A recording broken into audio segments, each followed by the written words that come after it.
Incoming economic data saying it will likely be softish, which should help break the negative doom loop in stocks. That sounds like Fundstrat Global Advisors Tom Lee. He joins us here at Post 9. So what is your level of conviction in your bull case for stocks into year end right now? It's actually high. I know it's been a tough 3 months, a brutal October, but I think stocks are getting washed out now. And the effects of this jump in long-term rates is starting to bite, and I think we'll see it this week in the economic data. I think that's going to push sort of Fed to be patient, right? Because this jump in rates just in the past couple months is equal to 4 hikes.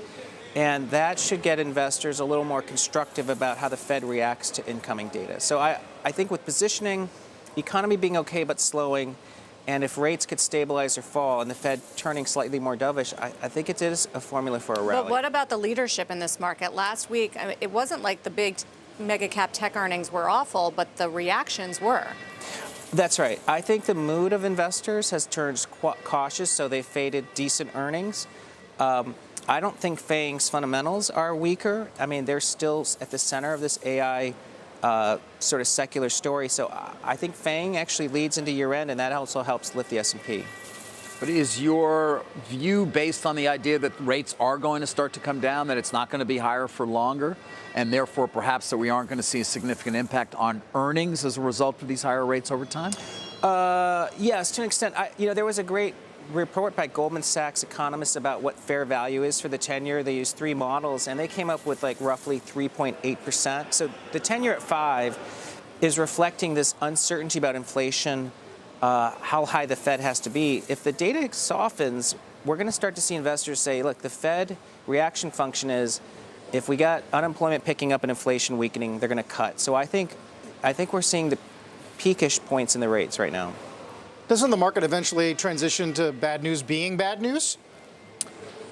Yeah, I mean, that's a bad quadrant to be in. You know, if we're slowing, but it's consistent with soft landing, that's bad news is good news. But if it's a sudden slowdown in economic activity because we just ran out of gasoline, that's actually bad news is bad news. So I think right now it's open to interpretation, but to us it still feels like we're tracking for a soft landing. The other interesting thing, Goldman Desk takes a look today at some of the dislocations we've had within earnings. Morgan Stanley, Google, Verizon, like top 5 biggest underperformances on a T1 basis, T+1 in several years. What do you think that's about?